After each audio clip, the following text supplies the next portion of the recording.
और 4 बजे के दरमियान अगवा करके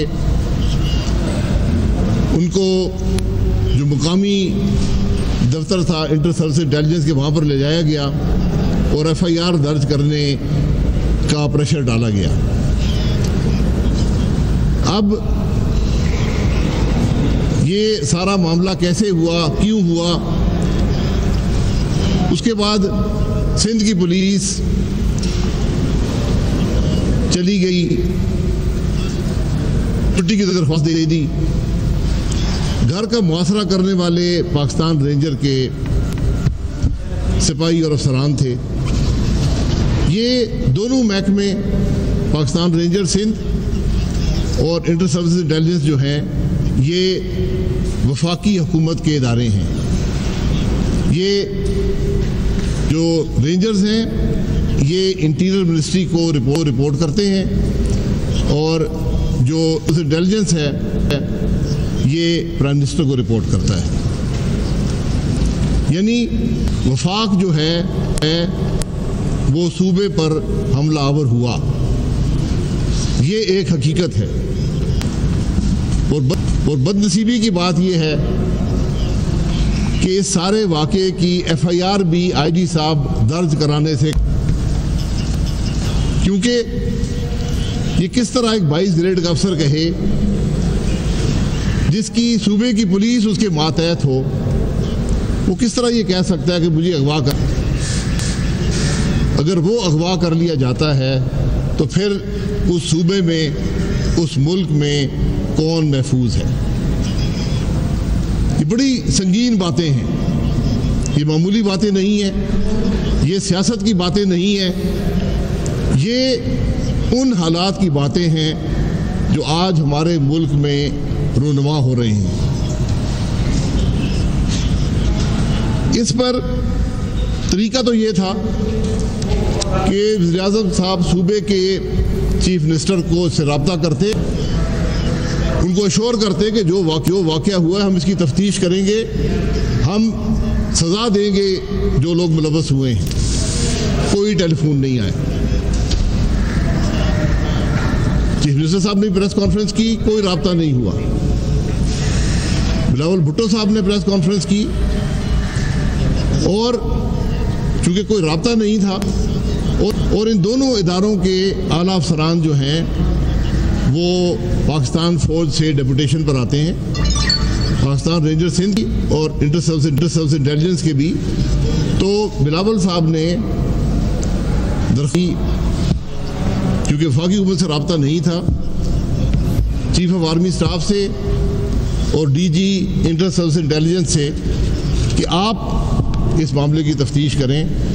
उन्होंने वादा किया कि 10 दिन में तफ्तीश होगी और उसके बाद पुलिस ने भी कहा कि ठीक है, हम 10 दिन इंतज़ार कर लेंगे। अब मसला ये है, IG पुलिस जो है ये 22 ग्रेड के अफसर हैं, DG इंटर सर्विस इंटेलिजेंस भी 22 ग्रेड के अफसर हैं, DG रेंजर्स 21 ग्रेड के अफसर हैं, सारे वफाकी हुकूमत के अफसर हैं। अब कानून के तहत, इस आर्मी एक्ट के तहत चीफ ऑफ आर्मी स्टाफ तफ्तीश कर सकते हैं अपने अफसरान की, यानी जो DG इंटेलिजेंस है और DG पाकिस्तान रेंजर है उनके अफसरान की, कि उन्होंने कोई गलत काम तो नहीं किया। आर्मी एक्ट में लॉफुल कमांड को डिफाइन किया गया है।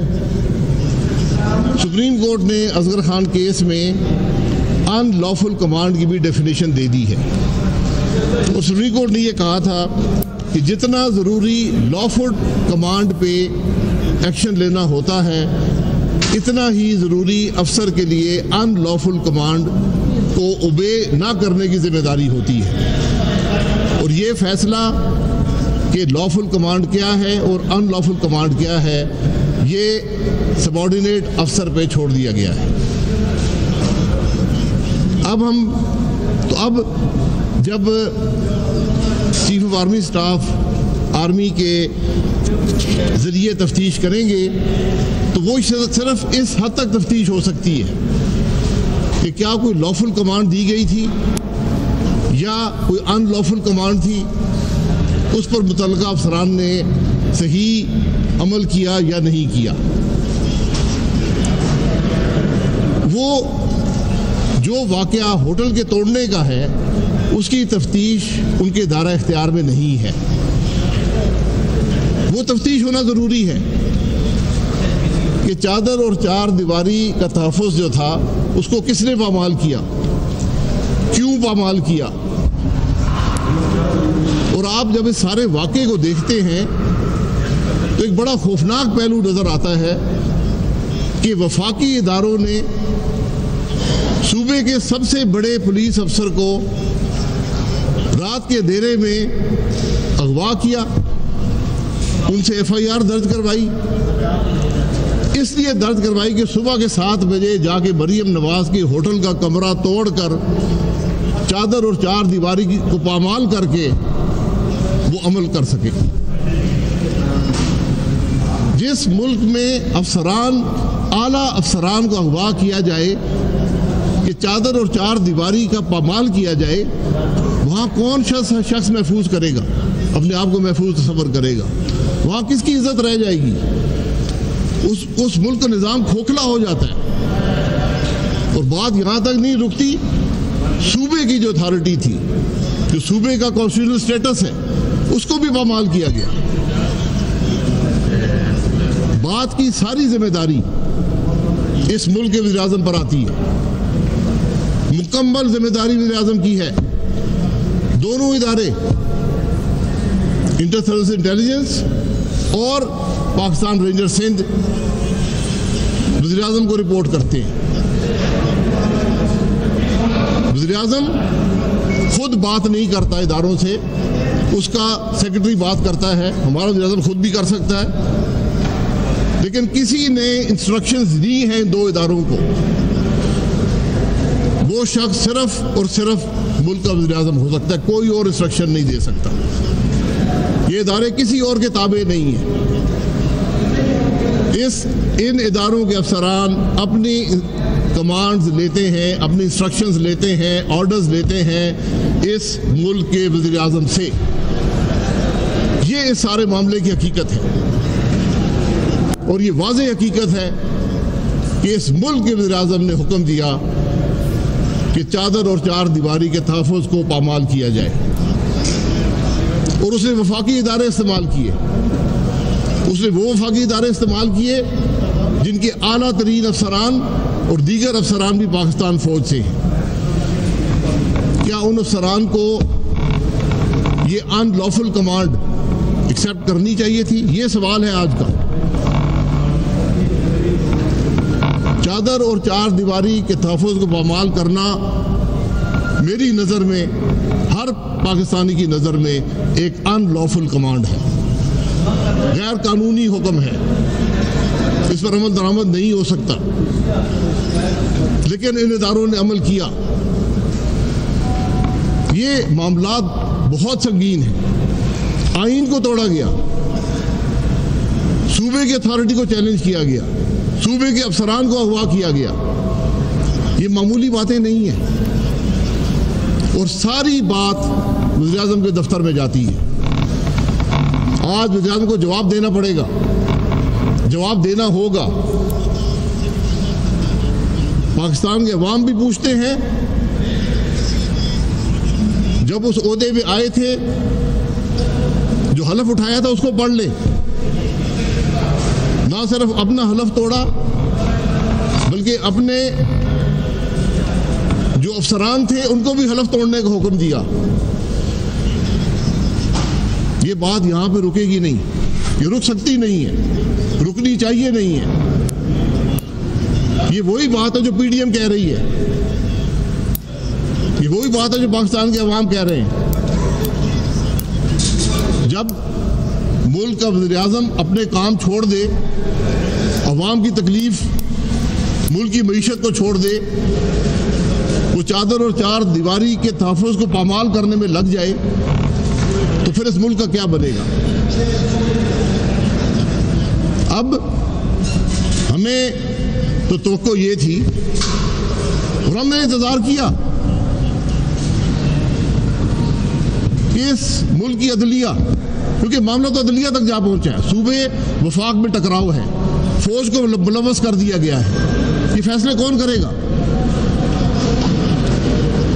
हमें तवक्को ये थी कि हमारी अदालतें जो सुबह नोटिस लेती रही हैं सेक्रेटरी साहिबान के तबादले का, बहुत सी मिसालें मौजूद हैं।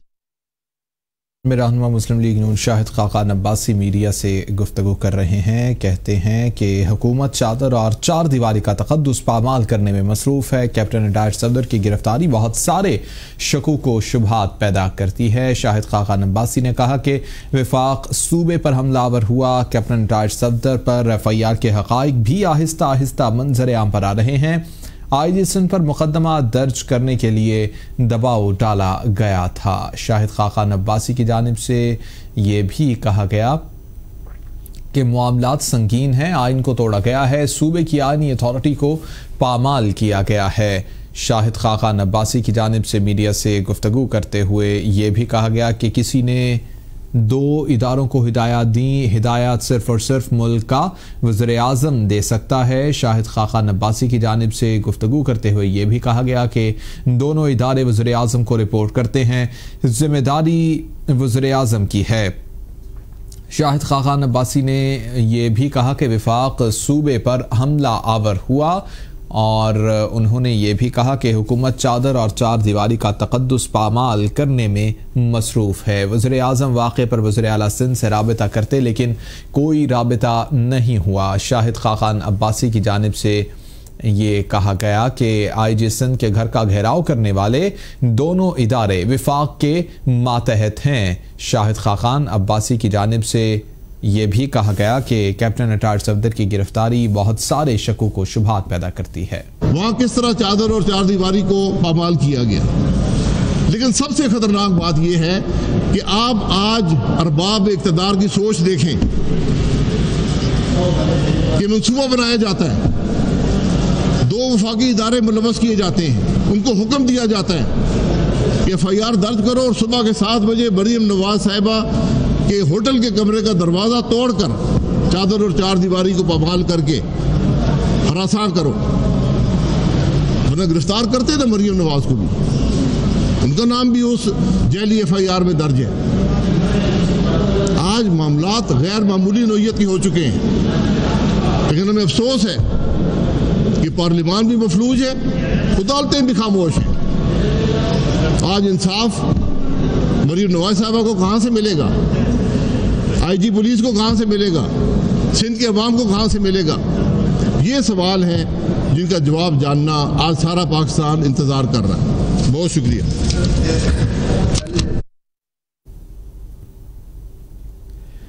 इस्लामाबाद में रहनुमा मुस्लिम लीग नून शाहिद खाकान अब्बासी मीडिया से गुफ्तगू कर रहे थे। कहते हैं कि हुकूमत चादर और चार दीवारी का तकद्दुस पामाल करने में मसरूफ़ है। कैप्टन रिटायर्ड सफदर की गिरफ्तारी बहुत सारे शकूक व शुबहात पैदा करती है।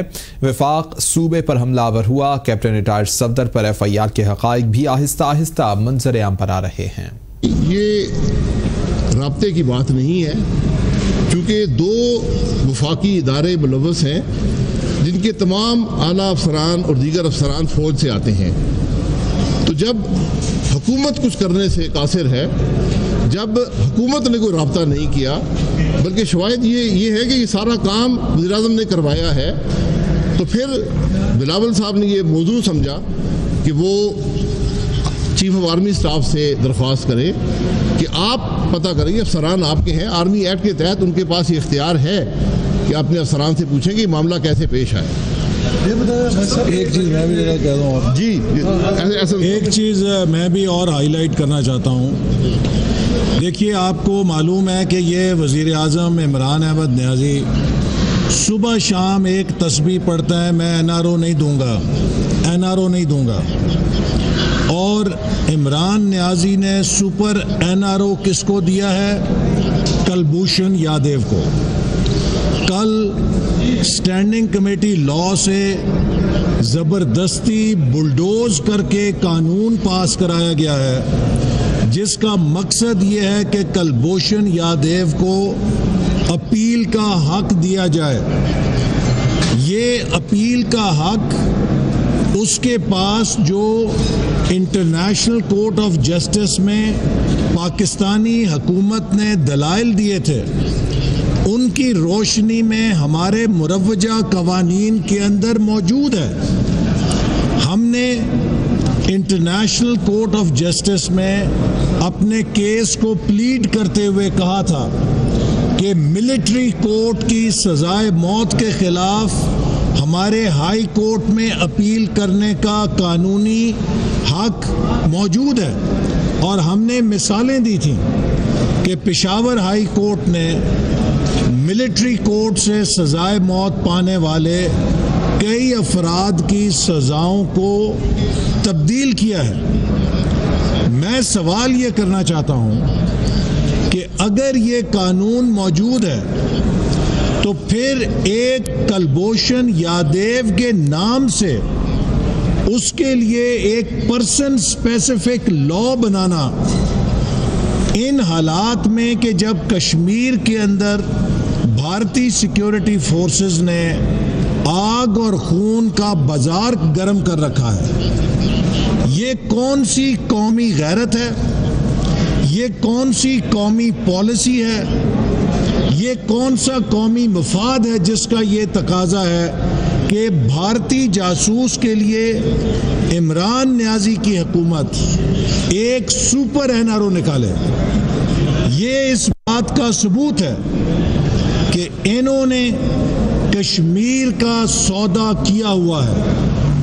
अगर कश्मीर का सौदा ना किया होता तो कभी भारत को जुर्रत ना होती कि वो मकबूजा कश्मीर पर अपना तसल्लुत कायम करता और उसको भारत के अंदर इसकी मुतनाज़ा हैसियत ख़त्म करके मुदगम कर लेता, मर्जर कर लेता उसका अपनी फेडरेशन के अंदर। ये वो ख़तरात हैं जिनसे हम कौम को आगाह करना चाहते हैं। ये इमरान अहमद नियाजी सिर्फ इंतकाम का एजेंडा रखता है। ये सिर्फ अपने इक़्तिदार को बचाने के लिए हर सौदा करना चाहता है और इसको फॉरेन फंडिंग के ज़रिए मुल्क पे मुसल्लत इसलिए किया गया था कि पाकिस्तान की ताकत को नुकसान पहुंचाया जाए।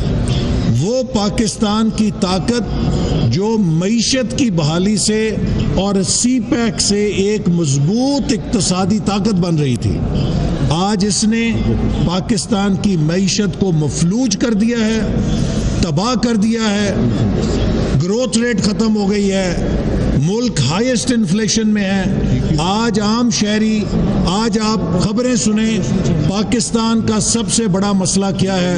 महंगाई। दूसरा मसला क्या है? महंगाई। और तीसरा बड़ा मसला क्या है? महंगाई।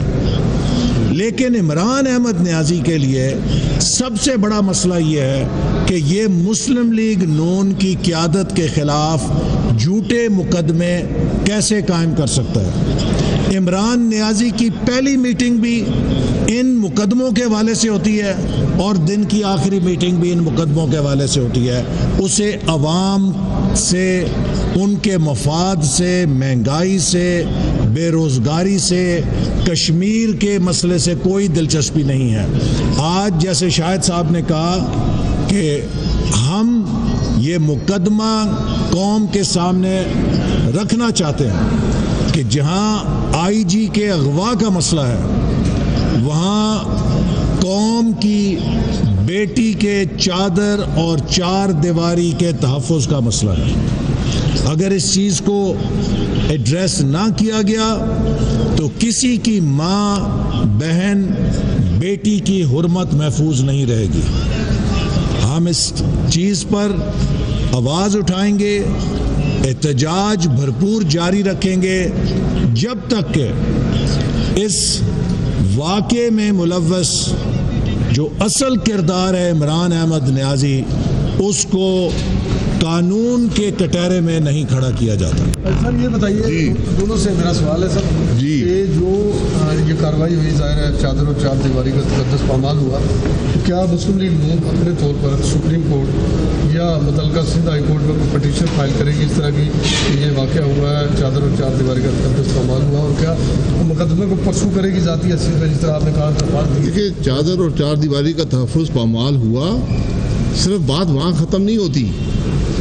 आईजी को अगवा किया गया, वो चादर और चार दीवारी का तहफ़्फ़ुज़ पामाल करने के लिए अगवा किसने किया? वफाकी इदारों ने। हुक्म कौन दे सकता है? वज़ीर आज़म। ये मामूली बात है। हमें तो तवक्को ये थी कि अदालतें खुद नोटिस लेंगी। हमने FIR की दरख्वास्त दे दी है। अगर वहाँ FIR दर्ज नहीं हो सकती, हमने नॉमिनेशन नहीं किया, हमने कहा जी गैर मुतल्लिका शख्स ने ये काम किया है, उसमें सारी बातें लिख दी हैं। अब हमें उम्मीद है अदालतें सू मोटर नोटिस लेंगी इस मामले का। नहीं लेंगी तो हम अपना कानूनी हक महफूज रखते हैं। वाली साहब ये बताइएगा कि नून लीग की जो नायब सदर है मरियम नवाज, उनके हवाले से भी कहा जा रहा है कि उनकी जमानत मंसूख वाली कोशिश की जा रही है, तो ख्वाजा आसिम के हवाले से हुकूमत की बुलाने गए। क्या ऐसी भी रिपोर्ट्स आपके पास पहुँची कि ज़्यादा दबाव जो है वो नून लीग पर लाया जाए?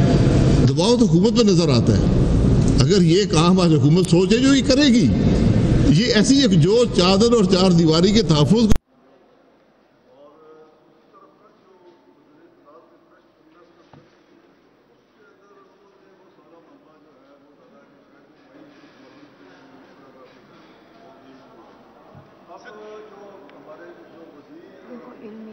कैसे काम करते हैं,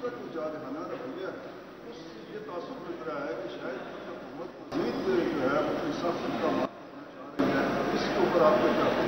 चादर और चार दीवारी से सख्त इकदाम क्या होगा? उसको पामाल कर चुके हैं। सख्ती से काम नहीं चलेगा, आज जवाब देना पड़ेगा। आज वज़ीर आज़म ने जवाब देना है कि उसने क्यों रेंजर्स को इस्तेमाल किया, उसने क्यों इंटर-सर्विस इंटेलिजेंस को इस्तेमाल किया, ये जवाब देना पड़ेगा। क्यों सिंध के IG को अगवा किया गया? ये गवर्नर सिंध की कुर्बानी से काम नहीं चलेगा, उसका क्या ताल्लुक है? ये मुशीर किराए के रखे हुए जो मर्जी कहते नहीं, हमारा उससे कोई ताल्लुक नहीं है। जब आपके पास दलील ना हो तो फिर इल्जामात ही रह जाते हैं, जब दलील ना हो फिर झूठ बोला जाता है। हक जो है वो छुपता नहीं।